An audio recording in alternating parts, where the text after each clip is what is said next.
saludo para los pregoneros con todo mi corazón.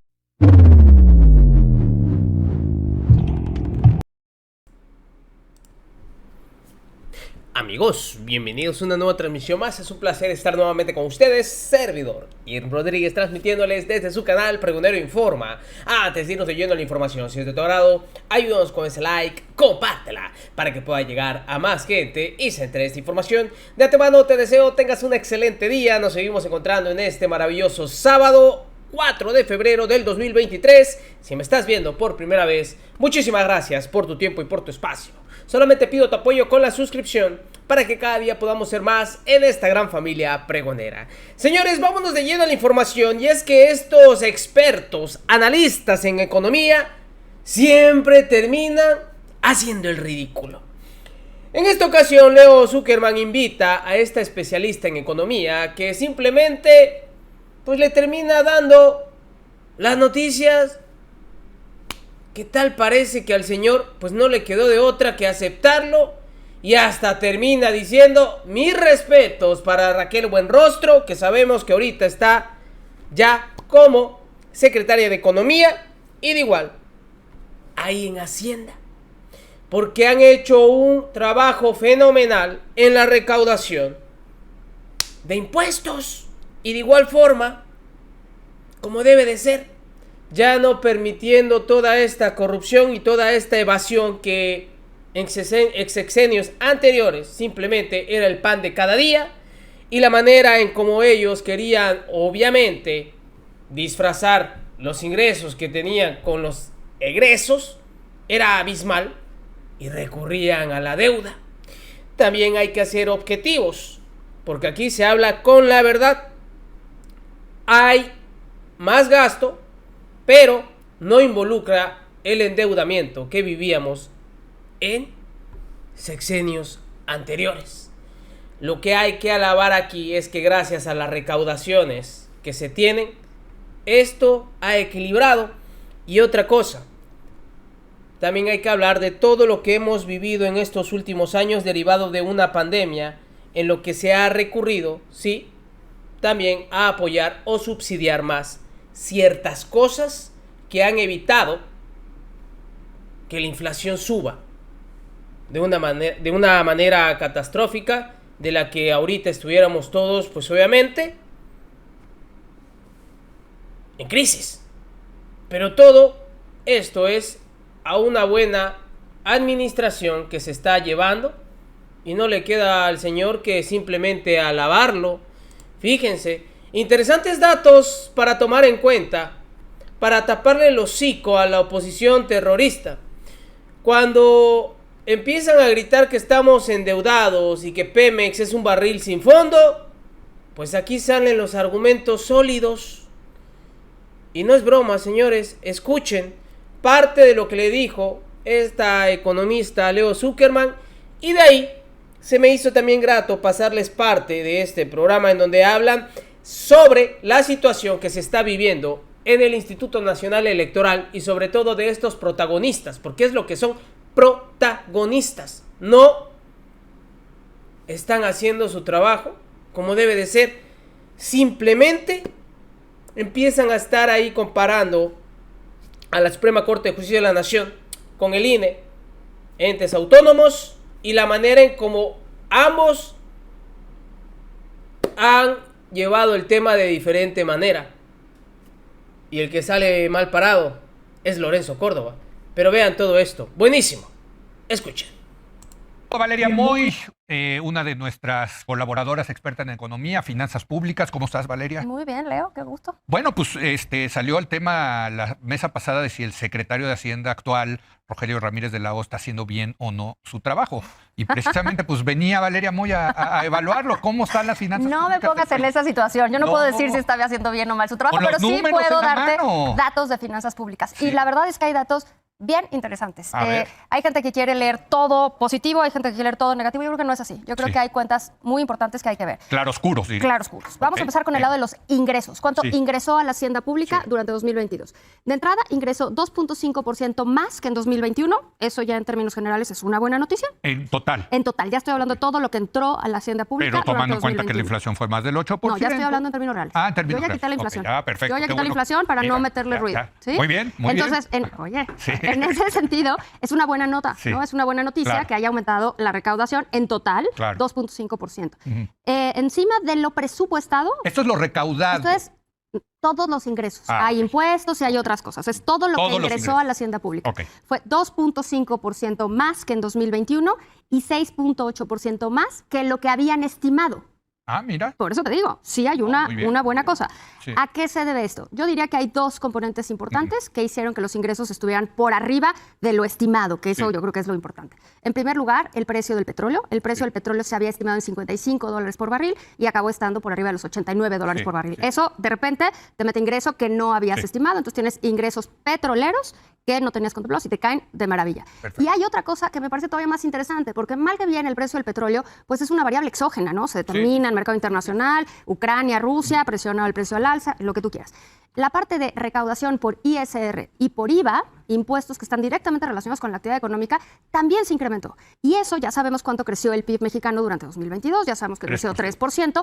Como se estimaba no crecer tanto, pues entonces el ISR y el IVA no se había estimado recaudar lo que se recaudó por estos impuestos. Bueno. En ese sentido, son muy buenas noticias. Por ejemplo, de ISR estuvo 11% arriba de lo que se había dado en 2021. Es una excelente noticia en términos de recaudación fiscal.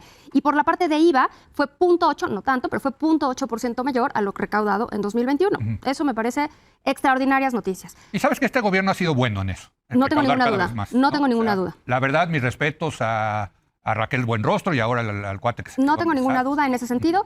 No sé si el modo sea el correcto o no, pero esa es otra discusión. Exactamente. En términos de ingresos, se recaudaron, en total, ingresaron a la hacienda pública 6.6 billones Muy de bien. pesos. Ahora vamos a ver.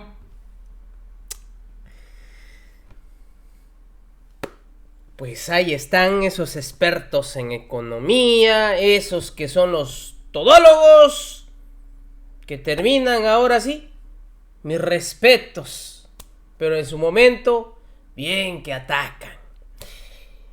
Aquí la parte, la que les decía también, ya que estamos entrando en contexto en un tema que ahorita está siendo, pues ahora sí que tendencia, un día sí, un día sí, al otro también, el tema del INE. El tema y la manera en como estos consejeros que quieren ser protagonistas ante una situación que es evidente, dicho sea de paso, les invito encarecidamente a volver, si no lo han podido observar, el video en donde una consejera simplemente exhibe lo mentirosos que son tanto Lorenzo Córdoba como Ciro Murayama, en donde de manera directa dice que la democracia no está en riesgo. Véanlo, señores, para que una vez por todas entiendan que estos señores simplemente son unos mentirosos. Vamos diciendo, incluso poníamos el ejemplo, está el estilo de Arturo Saldívar, que como presidente de la Corte fue más político, negoció más con el presidente, en aras, claro, de proteger la autonomía de la Suprema Corte y el Poder Judicial de la Federación. Y digamos, está el estilo de Lorenzo Córdoba, de no dejar pasar una, de enfrentarse al presidente, de ser muy claro, muy celoso de la autonomía e independencia del Instituto Nacional Electoral. ¿Cómo ves, Blanca? Pues sí, yo también estoy muy contenta de que tratemos este tema, es un tema fundamental. Y en política, como muchas cosas en la vida, todo tiene que ver con el contexto. Uh-huh. Y las leyes generales y los principios generales son importantes como referencia, pero el contexto es muy importante. Y estamos en un contexto político, en el caso mexicano, en donde el titular del Ejecutivo, el presidente de la República, pues ha concentrado, es un presidente con mucho poder. Primero que nada, Y que el le mandato. gusta, y que le gusta concentrar Exacto. el poder, ¿no? Exacto. Creo que a casi todos los políticos les gusta y él llegó con un amplio mandato popular, primero que nada, y después ha ido concentrando de manera importante ese poder. cómo lidiar en ese contexto, cómo proteger la autonomía de los órganos autónomos, tales como el INE, por ejemplo, o el Poder Judicial, pero más generalmente el de la Universidad Nacional o incluso el de una entidad federativa. ¿Sí? Y creo que tenemos múltiples ejemplos de cómo el estilo, como tú lo ponías, podríamos poner una especie de escenario en donde hay dos polos de enfrentar. Uno, el enfrentarte de manera directa, ¿sí? Defendiendo como a capa y espada y de manera frontal, y la otra es más, déjame ponerlo así, como el toreo. Una actitud en donde se negocian ciertas cosas, se cede y se defienden ciertos otros elementos. El estilo, pongámoslo así, como tú lo ponías, Saldívar, el estilo Lorenzo Córdoba en el INE. Lorenzo Córdoba, más del enfrentamiento directo, el otro de Saldívar más el de la negociación, el cuidado, el capoteo, el toreo. A mí me parece que les ha ido mejor a aquellas instituciones en México que han toreado que las que se han enfrentado de manera directa. Más allá de que pueda ser más sabroso el espectáculo para los televidentes, digamos, del enfrentamiento directo, me parece que a la hora de, desde los pesos y los centavos, hasta el proteger esos márgenes de maniobra, la integridad y el poder. El criterio es defender la autonomía, tengo que defender ante un presidente que se quiere meter. Exactamente. ¿No? Entonces, frente a eso, yo creo que el expresidente de la Suprema Corte pues es un caso en donde efectivamente se negociaron ciertos elementos, fue cuidadoso, nunca se enfrentó de manera directa al presidente de la República y dentro de todo, a mí me parece, logró salvaguardar lo poco que ha ido construyendo de autonomía la Suprema Corte y el Poder Judicial, que todavía es reducido, pero algo se ha ido ganando con el paso de los años. Lo ha logrado mejor, me parece, que aquellos que se enfrentan, como es el caso del presidente del INE. Y déjame ponerte un ejemplo. Yo creo que fue un error de parte del consejero presidente, a quien se le reconocen muchas virtudes, por otro lado, yo se las reconozco. El, por ejemplo, no aceptar bajarse los sueldos, confundir la autonomía del instituto con bajarse los sueldos, cuando esto había sido pues un tema... También la Corte, por cierto. Efectivamente, pero lo logró mejor la Corte, ¿verdad? No lo volvió además el centro de la litis, no lo volvió... Bueno, porque ellos acabaron decidiendo, por cierto, eso. Pues sí, pero justamente cada quien tiene diferentes márgenes de acción. A mí me parece que eso fue un error, ¿sí? En el caso del INE, pues costó muy caro. En el caso de la Corte se logró salvar de mejor manera. En general, no solo los sueldos, sino el presupuesto. El Poder Judicial sufrió menos que el de otros poderes autónomos. Y creo que esto nos habla de que en el caso concreto de México, hoy con un presidente tan fuerte que efectivamente no le gustan estos poderes autónomos, ¿sí? Es mejor una actitud negociadora en el ánimo justamente de tutelar lo más importante y de preservar esa autonomía. Por cierto, fueron muchos los amparos que metieron funcionarios de órganos autónomos del Estado para mantener sus ingresos. Los del Banco de México también, por ejemplo, ¿no? La Comisión Federal de Competencia Económica. O sea, sí hubo una lluvia de amparos de estos organismos autónomos diciendo, no, o sea, ustedes no pueden bajarnos de esta manera nuestros sueldos, ¿no? Y acabó decidiendo, por cierto, la Corte, ¿no? Pero bueno, ¿tú cómo ves, Luis? Me parece interesante que utilice una metáfora taurina blanca, ¿no? Porque es toreros contra tancredos. No van a entenderlos. El que realmente se enfrenta al testuz del toro y el que hace que lo pasa cerca, pero no, exacto, no le pega. Exacto. Los forcados. Los forcados, sí. Los forcados. Yo creo que la palabra enfrentar no es la palabra correcta en tu pregunta, Leo. Sí. O sea, o lidiar. ¿Cómo es no, para seguir no con O sea, no es ni lidiar ni... Entonces, ¿cómo le pondrás? ¿Qué verbo le pondrás?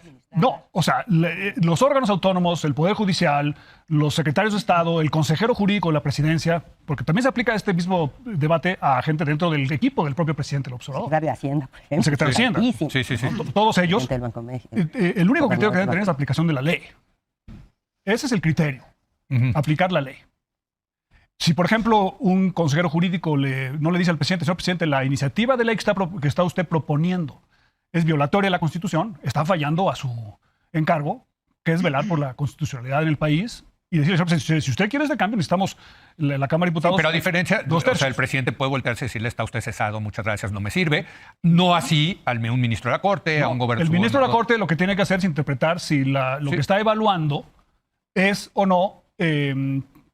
congruente con la Constitución. Sí, ese es su papel. Ese es su papel, ese es su trabajo.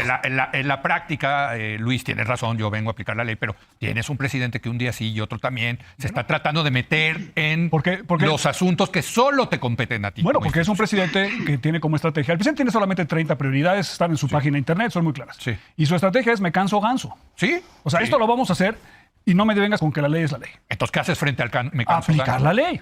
Señor presidente, lo que usted está proponiendo cumple o no cumple con la ley. Eso es lo que tienen que hacer los ministros de la Corte. Por te voy a dar un ejemplo, porque ustedes ponen el ejemplo de Saldívar. González Alcántara, González Alcántara es ministro en la Suprema Corte, fue propuesto por el presidente del Observador, aprobado por 2/3 del Senado de la República. ¿Ha votado con el presidente?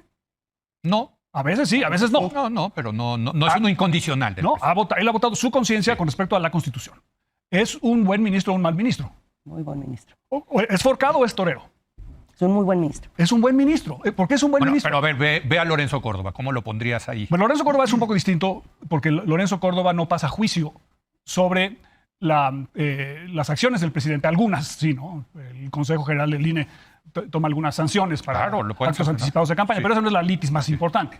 La litis más importante es la preservación de la autonomía del INE desde el punto de vista de cambios a la legislación o a la Constitución. Hay una pregunta muy legítima sobre si los consejeros del INE no tienen un conflicto de interés al discutir propuestas de ley y propuestas de modificación a la Constitución. Tú podrías pensar, oye, ustedes no deben meterse en eso. Eso es para el Poder Legislativo. Sí. Y no para ustedes. Creo que esa es una pregunta muy importante. Por ejemplo, si fuéramos a modificar la Ley Federal de Competencia Económica, ¿el presidente o la presidenta de COFESE tendrían derecho a opinar sobre una iniciativa de ley en materia de competencia? ¿Quién sabe? Entonces yo creo que sí hay una posible crítica a los consejeros del INE sobre un posible conflicto de interés. Eso sí. Pero que ellos sientan que necesitan defender al INE para que el INE pueda funcionar, no es necesariamente enfrentar al presidente. Aquí la pregunta es si el presidente está enfrentando al INE y si el presidente está enviando iniciativas de ley o de constitucional que son contrarias a la autonomía del INE.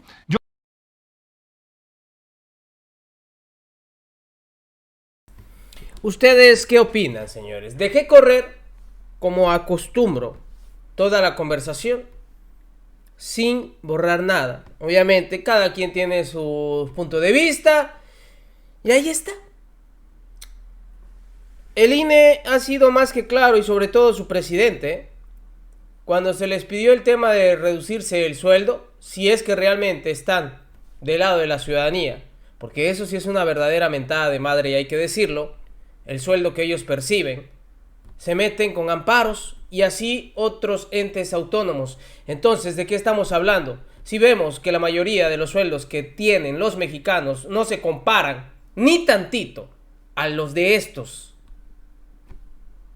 señores, pues ustedes me dirán, y sí, comprendo el rango, comprendo la carrera, comprendo a lo que se dedican, pero que ganen más que un presidente de la República y eso que él se redujo el sueldo, pues eso sí ya es ir en contra de lo que dice la Constitución.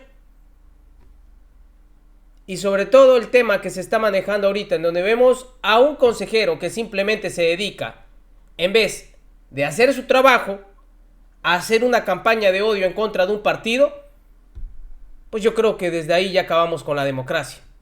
Y su lucha simplemente es por velar intereses de él y de otros. Porque ser un árbitro imparcial ya no hay. No hay, no existe y no va a existir. Nos vemos, señores. Y lo bueno que ya se va en abril. El detalle es cómo los consejeros van a tomar toda esta situación. Y les digo, vean los argumentos que dio la consejera Norma, en la que dijo que es mentira que la democracia esté en peligro. Y tocó puntos muy importantes, sobre todo el punto del padrón electoral, que es una mentira que han estado tomando. El padrón nacional no se va a tocar. La reforma habla sobre el padrón de las personas que están fuera y cómo la Secretaría de Relaciones Exteriores le brindaría la herramienta al INE para poder llevar a cabo esto. Pero las mentiras están sabrosas, ¿verdad? Nos vemos, señores, que sigan pasando un bonito día. Servidor Irm Rodríguez transmitiéndoles desde su canal. Recuerden, estamos en busca de la información para esta cuarta transformación. Nos vemos, hasta la próxima.